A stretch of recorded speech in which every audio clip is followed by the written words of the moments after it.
जय हिंद साथी, आप सबका स्वागत है।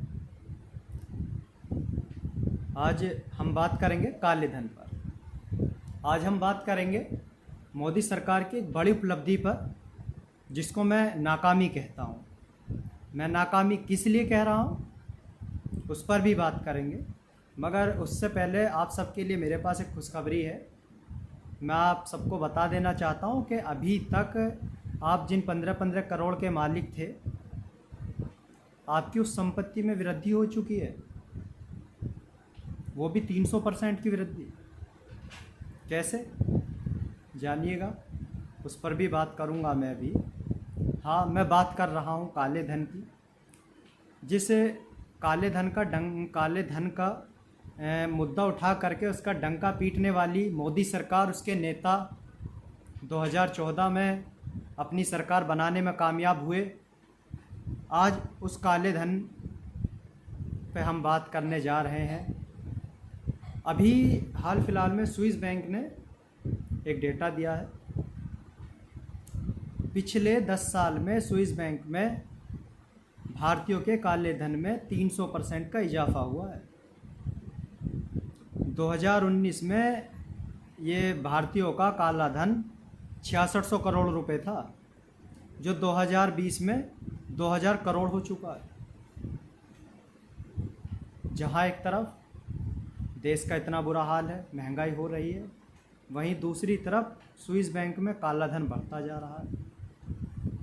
और ये रिपोर्ट, ये डेटा सिर्फ वो है जो स्विस बैंक ने सार्वजनिक किया है, जबकि पूरी जानकारी स्विस बैंक की तरफ से नहीं दी गई है। तो आप सोचिए, सार्वजनिक डेटा में अगर 300% का इजाफा है, तो जो छिपाया गया है उसमें तो 3000 करोड़ का होगा। खैर, मैं मोदी जी से सवाल करना चाहूँगा। मोदी जी, आप तो काला धन वापस लाएंगे का मुद्दा लेकर के आए थे, मगर आपने तो 300% की ओर वृद्धि करा दी। कहाँ है वो बीजेपी के नेता जो पेट्रोल 70 रुपये 60 रुपये हो जाने पर, 2 रुपये 3 रुपये बढ़ जाने पर सड़कों पर आ जाते थे? आज पेट्रोल 100 के पार हो चुका है। सरसों का तेल, घर के खाने की चीज़ें किस मकाम को छू रही हैं? क्या आज उन्हें नहीं दिख रहा? गैस सिलेंडर अगर 400 से 450 हो जाता तो लोग सड़कों पर आकर के सिलेंडर लेकर के विरोध करते। कहाँ है आज वो बीजेपी के नेता? क्या उन्हें शर्म नहीं आती? उन्हें शर्म नहीं आती कि आज गैस सिलेंडर 800-900 रुपये पे जा रहा है, पेट्रोल 100 के पार है, सरसों का तेल 200 का आंकड़ा पार कर चुका है। क्या आज उन्हें नहीं आना चाहिए सड़कों पर? क्या आज उन्हें पेट्रोल पंप पे जाकर के नहीं विरोध करना चाहिए बढ़ते रेटों का? कहाँ है आज वो बीजेपी के कार्यकर्ता जो बीजेपी के सरकार बनने से पहले बीजेपी के नेताओं के साथ 2 रुपये 3 रुपये बढ़ जाने पर सड़कों पर उतर करके हंगामा करते थे? आज क्यों नहीं वो उतर करके आ रहे हैं? क्या सिर्फ पार्टी के लिए ही वफादार हैं आप? देश के लिए वफादार नहीं है? देश के लिए वफादारी मर चुकी है आपकी। सिर्फ पार्टी के लिए ही वफादार रह गए हैं आप। देश में इतनी महंगाई बढ़ रही है, देश का इतना बुरा हाल है। कोरोना काल में हमने सबने देखा है कि किस तरह लोग मर रहे थे,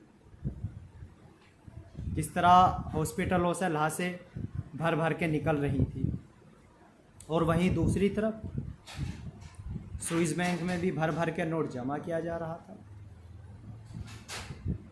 क्या कहीं ये सोची समझी रणनीति तो नहीं है? देश की गरीब जनता को गरीब रखने के लिए कहीं सोची समझी रणनीति तो नहीं है? अमीर और अमीर हो जाए, गरीब और गरीब हो जाए। जिस काले धन का मुद्दा उठा करके आपने नोटबंदी की, हमारे घरों में 1000, 2000, 5000 जो जमा होते थे, घरों में माँ बहनें अपने पास पैसा रख लिया करती थी, उसको भी निकलवा लिया और निकलवा करके कहाँ जमा करा दिया। आज वो डेटा बयां कर ही रहा है। सोचिए आप, जहाँ एक तरफ जनता खाने के लिए मर रही है, ऐसी ऐसी न्यूज़ आ रही है कि लोग अपने घर का राशन पानी लाने के लिए अपने जेवर बेच रहे हैं। एक न्यूज़ जिसने आँखों से पानी लाने पे, दिल को दुखी होने पे मजबूर किया। बेरोज़गार होने की वजह से एक पिता ने आत्महत्या की। बच्चे 3 दिन तक घर में भूखे रहे। जब उनसे भूख बर्दाश्त नहीं हुई तब वो बाहर निकले। आसपास के पड़ोसियों ने देखा तो पता चला कि उनके पिता 3 दिन पहले ही मर चुके हैं। देश के इतने बुरे हाल हैं। और वहीं दूसरी तरफ आप देखें कि सरकार के कुछ पूंजीपति दोस्त, अंबानी अडानी जैसे लोग, उनकी जो इनकम है उसमें वृद्धि कैसे हो रही है, जबकि देश की आम जनता के लिए तो खाने के लिए भी पैसा नहीं है। तो कहीं ना कहीं ये चीज़ भी दर्शा रही है कि इन लोगों का आपसी संबंध है और वो आपसी संबंध से इस देश की जनता को गरीब रखना चाहते हैं। वो नहीं चाहते हैं कि देश में हर एक व्यक्ति सक्षम बने, हर एक व्यक्ति अपने पैरों पर खड़ा हो, खुद से कमाए खाए। वो नहीं चाहते कि देश का हर एक व्यक्ति ऐशो आराम में रहे, चैन से रहे। अभी जो ये डेटा निकल करके आया है ये बहुत कुछ बयां करता है और आपको हमको भी सोचना चाहिए कि कैसे कैसे लोगों को सपोर्ट किया, वहाँ तक पहुँचाया और वो वहाँ पहुँच करके किन लोगों की मदद कर रहे हैं। मैं कहना चाहूँगा देश के युवाओं से भी कि देश के युवाओं को आगे आना चाहिए। अगर वो डॉक्टर, इंजीनियर बनना चाहते हैं तो वो पढ़ लिख करके पॉलिटिशियन भी बने, क्योंकि हम लोगों ने आगे ना आ करके अपने से कम काबिल लोगों को अपने ऊपर बिठा दिया है और आज उसका परिणाम हम लोग देख रहे हैं, उसका रिज़ल्ट हम लोग देख रहे हैं। मैं इन्हीं बातों के साथ अपनी बात को समाप्त करता हूँ। जय हिंद, जय भारत।